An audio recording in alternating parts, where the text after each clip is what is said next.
Alright, today we are going to be working on solving proportions, which solving proportions is pretty simple, especially on your assignment today, because these are already set up for you. Okay, so let's take a look at number one. What we're going to be doing to solve proportions is we're going to be cross-multiplying and then divide. Okay, now, what does that mean? Well, let me write it up here. We're going to cross-multiply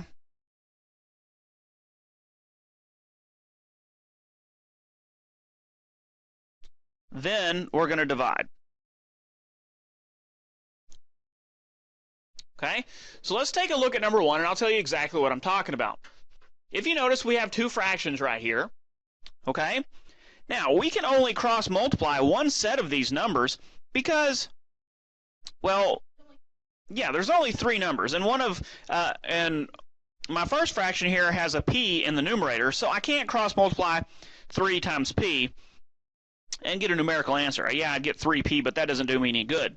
Okay, so what we need to do is we need to cross-multiply my 6 times 10, okay, which is going to give me 60.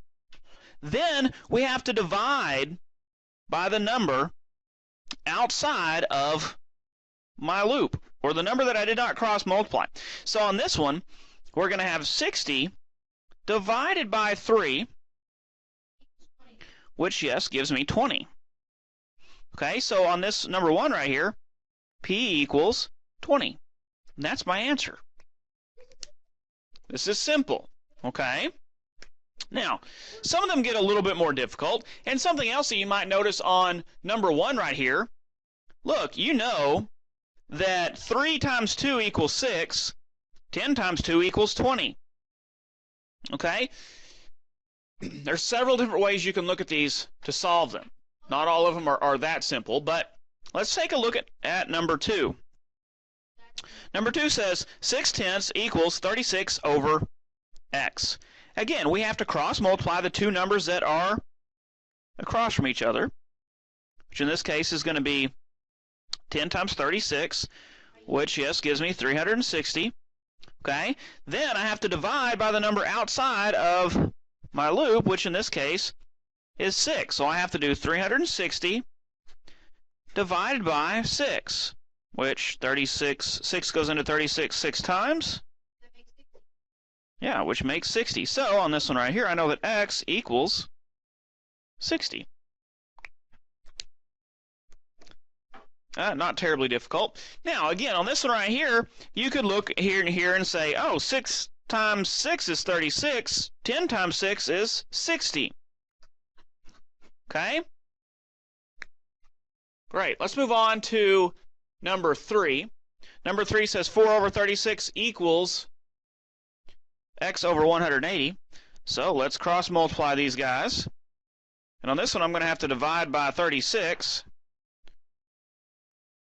So whenever I multiply 180 times 4, that's going to give me 720.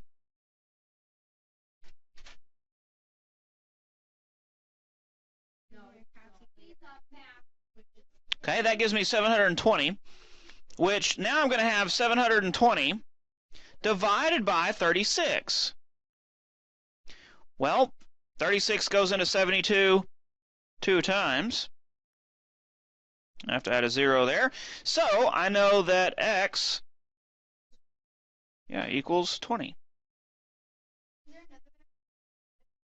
Well, this one right here, I mean, if you knew that 36 times 5 equals 180, you could do 4 times 5 would give us 20. But cross-multiplying and dividing is the most simple way to do it. Okay, let's take a look at our last example here. Again, we have to cross-multiply and divide on these. So I need to cross-multiply 96 times 6, which gives us 576. So now I need to take my 576 and divide by 16. So let's take my 576 here.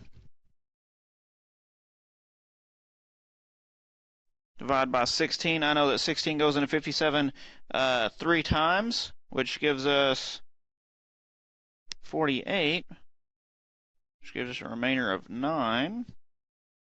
Drop down my 6. 16 goes into 96 6 times, which, oh, that should be a 6, not a 3, which, yeah, gives me 36. So on this one, I know that T equals 36.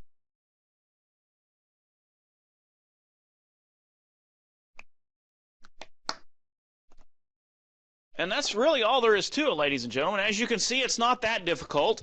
Just remember cross, multiply, and divide, and that will give you your answer each and every time.